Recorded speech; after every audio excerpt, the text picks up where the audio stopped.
আল্লাহ জেনে শুনে কেন আমাদেরকে খারাপ হতে দিলেন? এটা হচ্ছে আমাদের আজকের টপিক।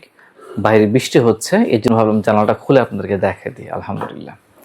তো আমাদের সৃষ্টির আগেই আল্লাহ তাআলা জানেন আমরা কে কি করব, কে ডাক্তার হব, কে ইঞ্জিনিয়ার হব, কে ভালো কাজ করব ইত্যাদি সব কিছু। বিষয়টা আসলে এরকম না যে আল্লাহ তাআলা আমাদেরকে ভালো হতে বা খারাপ হতে বাধ্য করতেছেন। অনেকে বলে যে আল্লাহ জেনে শুনে কেন আমাদেরকে খারাপ হতে দিলেন? আল্লাহর কি ঠেকাটা পড়ছে, কি কারণে এরকম করলেন আল্লাহ তাআলা? এরকম অনেকের প্রশ্ন। আল্লাহ মহাজ্ঞানী, তিনি সব কিছু জানেন এবং সব কিছু আগের থেকেই জানেন। আল্লাহর রাসূল সাল্লাল্লাহু আলাইহি ওয়াসাল্লাম বলেছেন, আল্লাহ তাআলা সকল মাখলুকের তাকদীর আকাশমণ্ডলী ও পৃথিবী সৃষ্টির 50,000 বছর পূর্বে লিখে রেখেছেন। তিনি বলেছেন যে আল্লাহ যে সে সময় আল্লাহর আরশ পানির উপরে ছিল। যখন তিনি লিখে রেখেছেন 50,000 বছর আগে। এটা হচ্ছে কি মুসলিমের 2653 নম্বর হাদিস। তো কেউ কোনো কিছু আগে থেকে জানলে সেটা ভাই অপরাধ হয়ে যায় না। আল্লাহ তো আমাদের খলিফা হিসেবে এই দুনিয়াতে প্রেরণ করেছেন। আল্লাহ আমাদের কিছু বিষয়ে স্বাধীন সিদ্ধান্ত নেওয়ার সুযোগ দিয়েছেন। এখন আমরা কল্পনা করি, একটা সিনারিও, ইমাজিনারি সিনারিও কল্পনা করব। কল্পনা করি যে একজন ব্যক্তি, তার নাম হচ্ছে কমলাকান্ত। আল্লাহ জানেন যে কমলাকান্ত তার এই যে স্বাধীন ইচ্ছা শক্তি আছে, এই স্বাধীন ইচ্ছা শক্তির মাধ্যমে আল্লাহর বিরোধিতা করবে এবং একজনের সাথে ব্যভিচার করবে ও গুনাহ করবে। মানে আল্লাহ তাআলা মানা করছেন এটা করতে, ওইটা করবে, ব্যভিচার করবে ও গুনাহ করবে।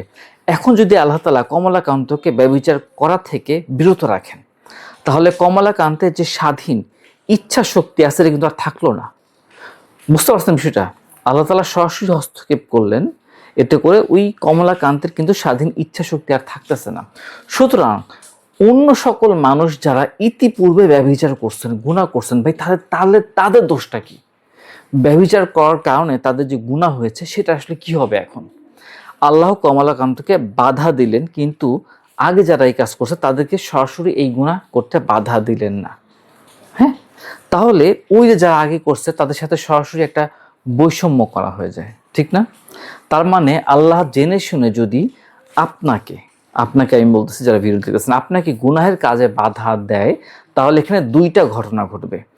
এক নাম্বার হচ্ছে গিয়ে আপনার ইচ্ছা শক্তিতে সরাসরি বাধা দেওয়া হচ্ছে। দুই নাম্বার হচ্ছে গিয়ে অন্য যারা আছে, যারা ইতিমধ্যে গুনাহটা করছে তাদের সাথে বৈষম্য করা হইতেছে, তাদেরকেও বাধা দেওয়া উচিত ছিল, তাই না? তো এটা গেল একটা সিচুয়েশন। এখন যদি আপনি বলেন আল্লাহ সকল মানুষের ক্ষেত্রেই তাহলে এই কাজটা করুক, আগে পরে কোনো কথা নেই, সবার ক্ষেত্রে এটা করুক যে কেউ কোনো গুনাহ করবে না, তাহলে মানে কেউ কোনো গুনাহই করতে পারবে না, এটা সরাসরি করা হইতেছে। এখন আপনি একটু চিন্তা করে দেখেন, যদি এটাই সিচুয়েশনটা হয়, তাহলে এর অর্থ প্রকৃতপক্ষে কি দাঁড়াচ্ছে? সকল মানুষের ইচ্ছা শক্তি ইন্টেনশনালি কেড়ে নেওয়া হলো, কেউ আর গুনাহ করতে পারতেছে না। এখন প্রিয় ভাই ও বোন, ভিডিও যারা দেখতেছেন, একটু চিন্তা করে দেখেন, এরকম ইচ্ছা শক্তিহীন, ইচ্ছা শক্তি ছাড়া সৃষ্টিকে আল্লাহ তাআলা ইতিমধ্যে সৃষ্টি করেন নাই, তৈরি করেন নাই? অবশ্যই করছেন, এবং সেটা হচ্ছে গিয়ে ফেরেশতা। তারা কোনো গুনাহ কাজ করতেই পারে না। চিন্তা করে দেখেন, কেননা এই ক্ষেত্রে তাদের স্বাধীন ইচ্ছা শক্তি আল্লাহ তাআলা দেন নাই। সুতরাং ইতিমধ্যে আল্লাহ তাআলা এই ধরনের সৃষ্টি আছে, এক্সিস্ট করতেছে। আল্লাহ মানুষকে সৃষ্টি করছেন ঠিক তার বিপরীত উদ্দেশ্যে। আল্লাহর উদ্দেশ্য তিনি সব থেকে ভালো জানেন। তবে অন্যতম একটি কারণ আমরা যে তার প্রতিনিধি হইতে পারছি, আল্লাহ তাআলার প্রতিনিধি হতে পেরেছি, আমরা তার অন্যতম কারণ হচ্ছে আমরা স্বাধীন ইচ্ছা শক্তি পেয়েছি, সকল সৃষ্টি জগতের শ্রেষ্ঠ হতে পারছি। চিন্তা করে দেখেন একটুখানি, এত বড় বড় সৃষ্টি আছে আল্লাহ তাআলার, এত কিছু সৃষ্টি আছে আল্লাহ তাআলার, এত বড় সৃষ্টি থাকা সত্ত্বেও আমাদের মতো নগণ্য আকারের যে মানুষ, ক্ষুদ্র মানুষ, ক্ষুদ্র পৃথিবীর ক্ষুদ্র মানুষ, কতটা সম্মানিত হয়েছি শুধুমাত্র এই বিশেষ একটা গুণের কারণে। তবে এটাও ঠিক, আমাদের কর্মের কারণে এই যে সম্মানিত মানুষ সব থেকে নিকৃষ্ট মানুষে রূপান্তর হতে পারে। আমরা আমার ভালো ও মন্দের সিদ্ধান্ত নিতে আমরা স্বাধীন, আমরা সিদ্ধান্ত নিতে পারি। আমরা যখন ভালো কাজ করি বা আল্লাহর ইবাদত করতে সিদ্ধান্ত নেই, সেটা স্বাধীনভাবে আমরা নিতে পারি।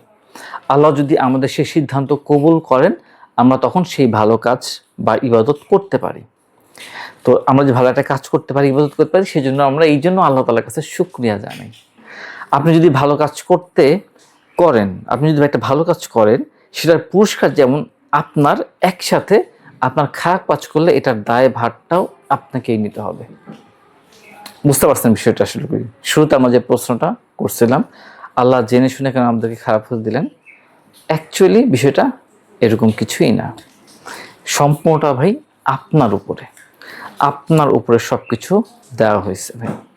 আপনি কি ভালো হবেন নাকি খারাপ হবেন, আপনি আল্লাহর আদেশ মানবেন নাকি মানবেন না, আপনি ভালো কাজ করার মাধ্যমে পৃথিবীতে ভালো বিস্তার করাবেন নাকি খারাপ কাজ নিজে করবেন প্লাস অন্যকেও খারাপ কাজ করতে সহযোগিতা করবেন, আগ্রহী করবেন, প্রমোট করবেন, সব কিছু সম্পূর্ণ আপনার উপরে। অর্থাৎ এখানে আল্লাহ তাআলার দায়ভার নাই ভাই, সম্পূর্ণটা আপনার আমার নিজের উপরে দায়ভার।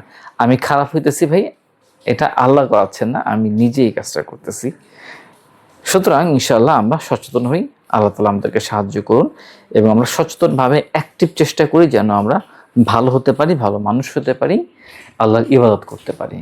আসসালামু আলাইকুম ওয়া রাহমাতুল্লাহি ওয়া বারাকাতুহু।